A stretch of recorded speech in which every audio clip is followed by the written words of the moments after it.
সুপ্রিয় নবম ও দশম শ্রেণীর শিক্ষার্থী বন্ধুরা, আজকের পর্বে সবাইকে স্বাগত। আজকে আমি তোমাদের গণিত বইয়ের নবম অধ্যায় ত্রিকোণমিতিক অনুপাতের অনুশীলনী 9.1 এখান থেকে 2, 3, 4, 5 এই কয়েকটি সমস্যা নিয়ে আজকে আলোচনা করব। তো শিক্ষার্থী বন্ধুরা, চলো আর কথা না বাড়ি আমাদের মূল পর্বে ফিরে যাই।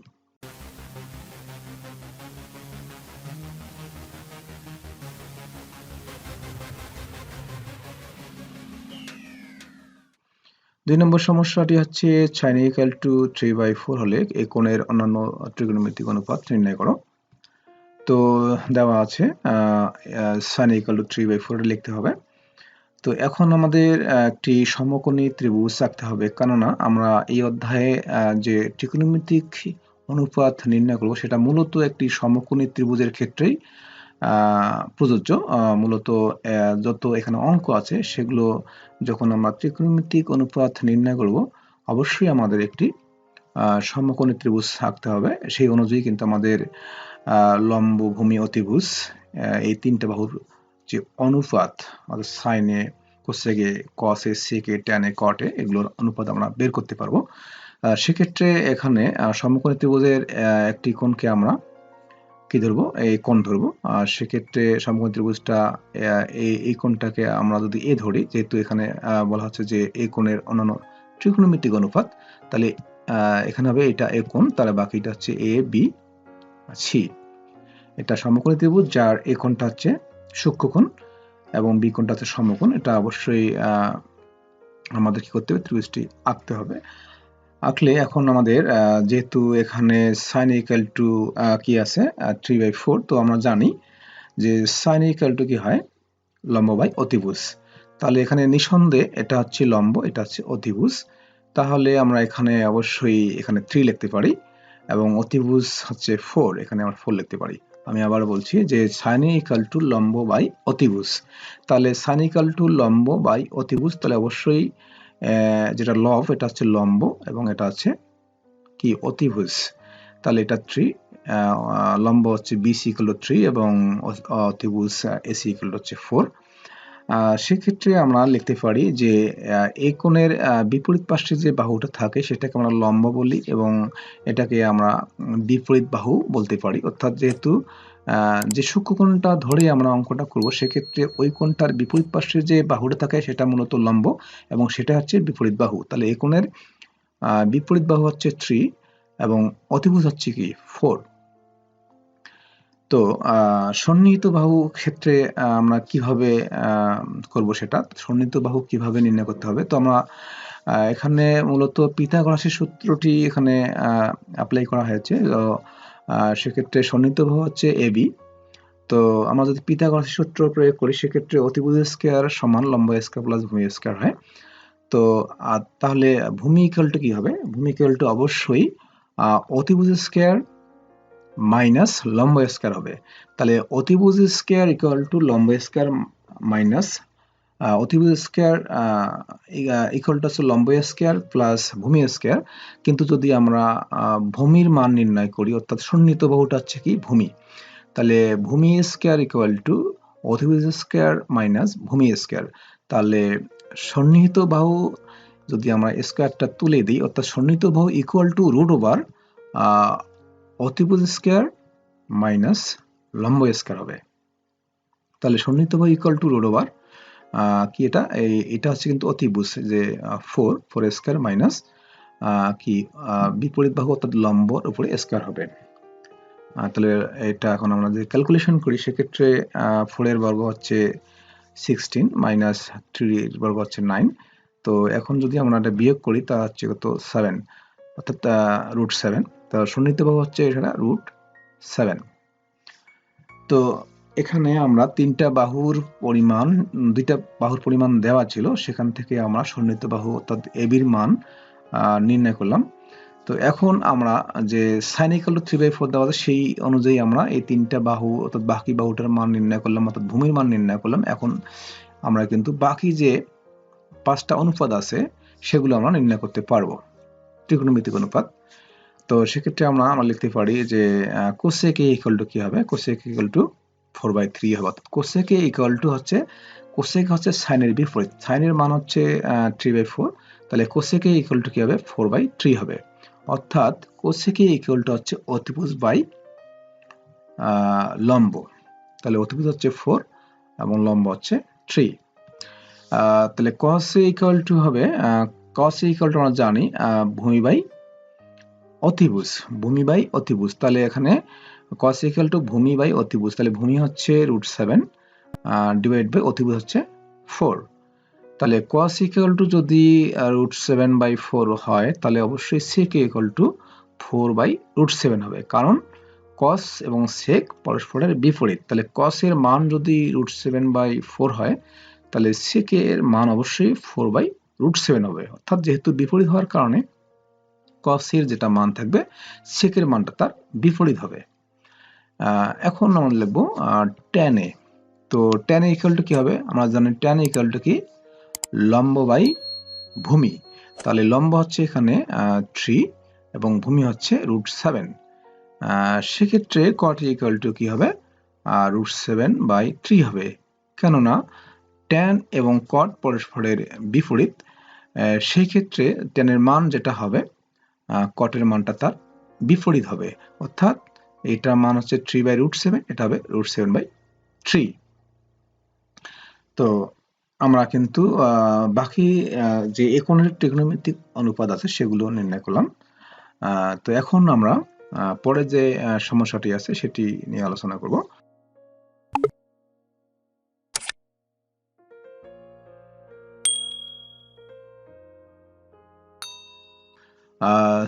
তিন নম্বর দেওয়া আছে 15 cot a equal to 8, sin a এবং sec এর মান নির্ণয় করো।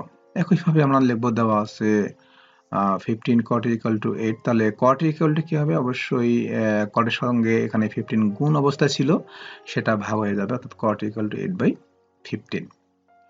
তো এখন আমরা কিন্তু এই যে সমকোণী ত্রিভুজটা অঙ্কন করব। তো এই কোণটা হচ্ছে সূক্ষ্মকোণ, এই কোণটার পরিমাণ হচ্ছে কি আমরা লিখব এখানে a, যেহেতু এখানে cot এর কথা বলা আছে, এই কোণটা এখানে দেখানো হয়েছে। তাহলে cot এ তাহলে a কোণ, তাহলে a, এটা হচ্ছে b, এটা হচ্ছে c। তাহলে cot a ইকুয়াল টু যদি এটা হয়, তাহলে আমরা এটা 8 লিখতে পারি এবং এটা হচ্ছে 50 লিখতে পারি, কেননা cot a ইকুয়াল টু হচ্ছে কি ভূমি বাই লম্ব। cot a ইকুয়াল টু ভূমি বাই লম্ব, ভূমি বাই লম্ব, তার মানে নিঃসন্দেহে এটা হচ্ছে কি ভূমি। তার মানে ab ইকুয়াল টু 8 এবং লম্ব হচ্ছে 15, তার মানে BC টা হচ্ছে লম্ব, অর্থাৎ এটা হচ্ছে 15।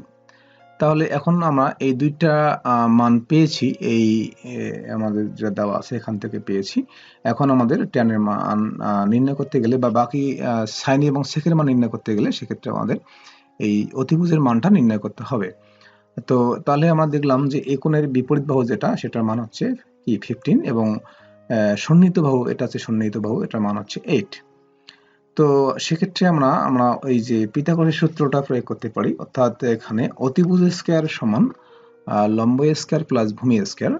তো সেক্ষেত্রে অতিভুজ সমান হচ্ছে একটা, যদি আমরা এখানে স্কয়ারটা তুলে দিই, অর্থাৎ খালি অতিভুজ ইকুয়াল টু এখানে কি হবে রুট ওভার চলে আসবে, অর্থাৎ রুট ওভার ইকুয়াল টু অতিভুজ ইকুয়াল টু রুট ওভার কি লম্ব স্কয়ার প্লাস ভূমি স্কয়ার। তো লম্ব হচ্ছে 15, তারপরে স্কয়ার প্লাস ভূমি হচ্ছে 8, তারপরে স্কয়ার। তো এখন আমরা এটা বর্গ করলে হচ্ছে 225 এবং এটা হচ্ছে 64। এটা আমরা যোগ করি তাহলে হচ্ছে কত 289। এটার যদি আমরা বর্গমূল করি, যেহেতু রুট ওভার আছে বর্গমূল করতে হবে, সেক্ষেত্রে এটা হবে 17। তার মানে অতিভুজ AC ইকুয়াল টু হচ্ছে 17। তো অতিভুজের মান পেলাম। এখন কিন্তু সহজে আমরা এই যে sin A এবং sec এর মান নির্ণয় করতে পারবো। তাহলে sin ইকুয়াল টু কি হবে? sin ইকুয়াল টু 15/17 হবে, কারণ আমরা জানি যে sin ইকুয়াল টু লম্ব বাই অতিভুজ। তাহলে লম্ব হচ্ছে কি এখানে 15, অতিভুজ হচ্ছে 17, তার মানে 15/17। অনুরূপভাবে এখন sec এর মান নির্ণয় করি। তো sec ইকুয়াল টু কি হবে 17/8 হবে, কারণ sec ইকুয়াল টু আমরা জানি কি অতিভুজ বাই ভূমি, অতিভুজ বাই ভূমি। তো অতিভুজ হচ্ছে এখানে 17 বাই ভূমি হচ্ছে 8, তার মানে 17/8। তো আমাদের যে দুটি মান নির্ণয় করতে বলা আছে sec এবং sin এর, সেটার মান আমরা নির্ণয় করলাম। এখন আমরা পরবর্তী যে সমস্যাটি আছে সেটি নির্ণয় করব। তো এটা লিখবো সূত্র নির্ণয় মান sin equal to 15/17 এবং sec equal to 17/8।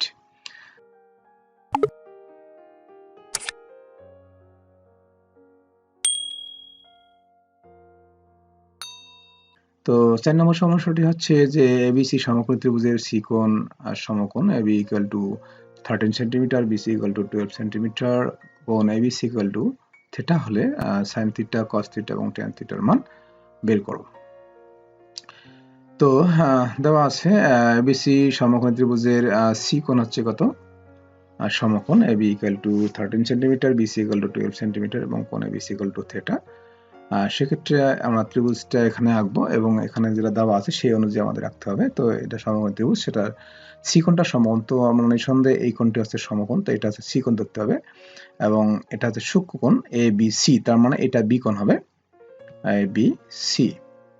তাহলে এখানে এই যে এ বি সি থিটা, এই কোণটা হবে থিটা কোণ, আর এই সি কোণটা হচ্ছে কি এখানে সমকোণ, যেহেতু এখানে এটা কি সমকোণ ত্রিভুজ, এটা হচ্ছে কি সমকোণ। তাহলে সি কোণ সমকোণ, তারপর হচ্ছে এখানে এ বি হচ্ছে কি 13 সেন্টিমিটার, তারপর বিসি হচ্ছে 12 সেন্টিমিটার এবং কোণ এবিসি ইকুয়াল হচ্ছে কত, থিটা। তো এখন আমরা এই এবিসি সমকোণী ত্রিভুজে পিথাগোরাসের যে সূত্র আছে সেই পিথাগোরাসের সূত্র অনুযায়ী আমরা পাই অতিভুজ স্কয়ার সমান লম্ব স্কয়ার প্লাস ভূমি স্কয়ার, সেই সূত্র আমরা এখানে প্রয়োগ করব। তাহলে অতিভুজ স্কয়ার হচ্ছে এবি, তাহলে অতিভুজ স্কয়ার সমান লম্ব স্কয়ার অর্থাৎ এসি স্কয়ার প্লাস ভূমি হচ্ছে বিসি স্কয়ার। তাহলে AC square equal to AC square plus BC square equal to AB square, অর্থাৎ এখানে আমরা ডান পাশে যেটা ছিল AC square plus BC square সেটা আমরা বাম পাশে লিখেছি এবং এবি স্কয়ারটা বাম পাশে ছিল ডান পাশে লিখেছি। তো এখন আমরা কি করব, যেহেতু আমরা এখানে এসি এর মান নির্ণয় করব, তাহলে এসি স্কয়ারটা আমরা রেখে দিয়ে এই বিসি স্কয়ারটা আমরা ডান পাশে নিয়ে আসবো, তো এটা প্লাস ছিল মাইনাস হবে। তো AC square equal to AB এর মান হচ্ছে এখানে 13, তারপর 13 লিখেছি, তারপর স্কয়ার আছে স্কয়ার দিয়েছি, মাইনাস বিসি এর মান হচ্ছে 12, তারপর 12 লেখার পর এখানে স্কয়ার আছে স্কয়ার দিয়েছি। এখন আমরা এসি ইকুয়াল টু তাহলে কি হবে, AC equal to root over হবে 13 স্কয়ার মাইনাস 12 স্কয়ার, কারণ হচ্ছে যে এখানে যেহেতু স্কয়ার তুলে দিয়েছি সেক্ষেত্রে এখানে কি হবে, রুট ওভার চলে আসবে। তাহলে এসি ইকুয়াল টু হচ্ছে এখানে 13 বর্গ হচ্ছে 169 মাইনাস 12 বর্গ হচ্ছে 144, তো এটা আমরা বিয়োগ করে দেব, বিয়োগ করলে হচ্ছে 25, তাহলে 25 এর বর্গমূল হচ্ছে কত, 5, তার মানে এসি ইকুয়াল টু 5 সেন্টিমিটার। তো এখন আমরা সহজেই পূর্বের ন্যায় আমরা এই যে সাইন থিটা, কস থিটা এবং ট্যান থিটার মান নির্ণয় করতে পারবো। তো সাইন থিটার মান প্রথমে নির্ণয় করি, সাইন থিটা ইকুয়াল টু 5/13 হবে, কারণ আমরা জানি সাইন থিটা ইকুয়াল টু কি, লম্ব বাই অতিভুজ। তো লম্ব হচ্ছে এখানে এই যে 5 এবং অতিভুজ হচ্ছে 13, তাহলে 5/13 এবং cos থিটা ইকুয়াল টু হচ্ছে 12/13, কারণ হচ্ছে cos থিটা ইকুয়াল আমরা জানি ভূমি বাই অতিভুজ, তাহলে ভূমি বাই অতিভুজ, তাহলে ভূমি হচ্ছে 12 এবং অতিভুজ হচ্ছে 13। এরপর হচ্ছে tan theta, tan theta equal to কি, লম্ব বাই ভূমি, তো লম্ব হচ্ছে 5 এবং ভূমি হচ্ছে 12। তো যাক আমরা তিনটার মান আমরা বের করলাম। এখন আমরা পরের যে সমস্যাটি আছে সেটি আমরা নির্ণয় করব।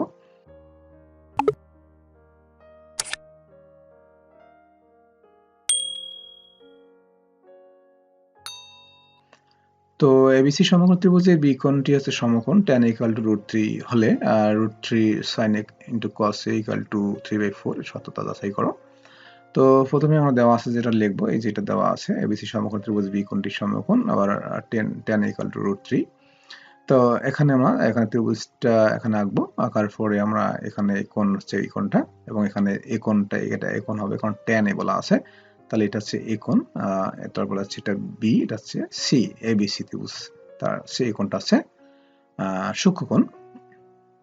তো এখানে সমকোণী ত্রিভুজ এবিসি সমকোণী ত্রিভুজে আমরা ওই tan ইকুয়াল টু কি পেয়েছি, এখানে এই যে tan ইকুয়াল টু √3, তো √3টাকে আমরা এভাবে লিখতে পারি √3 ইকুয়াল টু √3/1, অর্থাৎ এই আমরা জানি যে কোন একটা পূর্ণ, তো যখন একটা সংখ্যা থাকে সেই সংখ্যাটার নিচে কিন্তু একটা কি 1 থাকে, সেটা আমরা লিখবো এখানে, কারণ হচ্ছে যে tan equal to √3 equal to √3/1, তার মানে হচ্ছে আর আমরা জানি যে tan ইকুয়াল টু লম্ব বাই ভূমি, তার মানে √3টা হচ্ছে কি লম্ব হচ্ছে বিসি এবং ভূমি হচ্ছে 1 অর্থাৎ এবি ইকুয়াল টু হচ্ছে 1 অর্থাৎ এখানে 1 আছে, সেক্ষেত্রে আমরা অর্থাৎ এখানে বিসি বাই এবি লিখতে পারি, কারণটা হচ্ছে লম্ব বাই ভূমি, tan ইকুয়াল টু লম্ব বাই ভূমি, তো বিসি হচ্ছে লম্ব, ভূমি হচ্ছে এবি।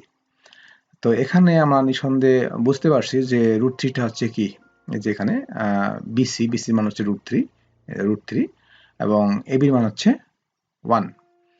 এখন আমরা সহজেই এই এসির মান নির্ণয় করতে পারবো পিথাগোরাসের সূত্র প্রয়োগ করে। তো এখানে পিথাগোরাস সূত্র অনুযায়ী আগের মতো করে লিখবো যে অতিভুজ স্কয়ার সমান লম্ব স্কয়ার প্লাস ভূমি স্কয়ার। তো অতিভুজ স্কয়ার ইকুয়াল টু, এখানে আমরা বিসির মান এখানে √3 পেয়েছি, √3 লিখবো, তারপরে স্কয়ার আছে স্কয়ার দেবো, প্লাস এবির মান হচ্ছে 1, তারপর স্কয়ার আছে স্কয়ার দেবো। তাহলে এসি স্কয়ার ইকুয়াল টু √3 বর্গ হচ্ছে 3, কারণ হচ্ছে স্কয়ার এবং রুট ওভার কাটা যায়, তাহলে 3 হবে, প্লাস 1 এর বর্গ হচ্ছে 1, তাহলে এসি ইকুয়াল টু কত হচ্ছে রুট ওভার 3 এর 4, কারণ এখানে রুট ওভার হবে এই কারণে যেহেতু এখানে আমরা স্কয়ার রুটে দিয়েছি, অতএব এসি ইকুয়াল টু 4 এর বর্গমূল হচ্ছে 2, এসির মান হচ্ছে 2। এখন যেহেতু 3টা মানে পেলাম, এখন আমরা এই যে এখানে এই যে এটার সত্যতা যাচাই করতে হবে। তাহলে আমরা এখান থেকে এই যে সাইনের মান নির্ণয় করবো আগে। সাইনে কসে আছে, সাইনের মান নির্ণয় যদি করি তাহলে সাইনের ইকুয়াল টু কি হয়, লম্ব বাই অতিভুজ। তাহলে বিসি হচ্ছে লম্ব, অতিভুজ হচ্ছে এসি, তাহলে বিসির মান হচ্ছে √3 এবং এসির মান হচ্ছে 2, তাহলে সাইনের মান পেলাম। এরপর হচ্ছে এই যে কসে আছে, কসের মান বের করব। তাহলে কসে ইকুয়াল টু কি হচ্ছে ভূমি বাই অতিভুজ, তাহলে ভূমি হচ্ছে এবি, অতিভুজ হচ্ছে এসি, তাহলে ভূমি এবির মান হচ্ছে 1, এসির মান হচ্ছে 2। এখন আমরা বাম পক্ষ লিখবো, বাম পক্ষ হচ্ছে এটা √3 ইন্টু সাইনে কসে, তো √3 লেখার পরে আমরা মান বসাবো, সাইনের মান হচ্ছে √3/2, এই যে √3/2, কসের মান হচ্ছে 1/2। বসানোর পরে এখন আমরা উপরে গুণ করবো এবং নিচে গুণ করব। তো উপরে আমরা যদি গুণ করি √3 এবং √3 গুণ করলে হচ্ছে 3 দিয়ে 1 কে গুণ করলে হচ্ছে 3, আবার নিচে যদি আমরা 2 এবং 2 গুণ করি 2 দুগুণ 4 হয়। তো এখানে বাম পক্ষ পেলাম 3/4 এবং এখানে কিন্তু ডান পক্ষ কিন্তু আছে 3/4, তার মানে আমরা লিখতে পারি বাম পক্ষ সমান ডান পক্ষ প্রমাণিত। তো শিক্ষার্থী বন্ধুরা, এই হচ্ছে আজকের এই সমস্যাগুলোর সমাধান। আশা করি তোমরা বুঝতে পেরেছো। তো এতক্ষণ থেকে আমার সঙ্গে থাকার জন্য সবাইকে ধন্যবাদ। সকলের জন্য আমি শুভকামনা করছি।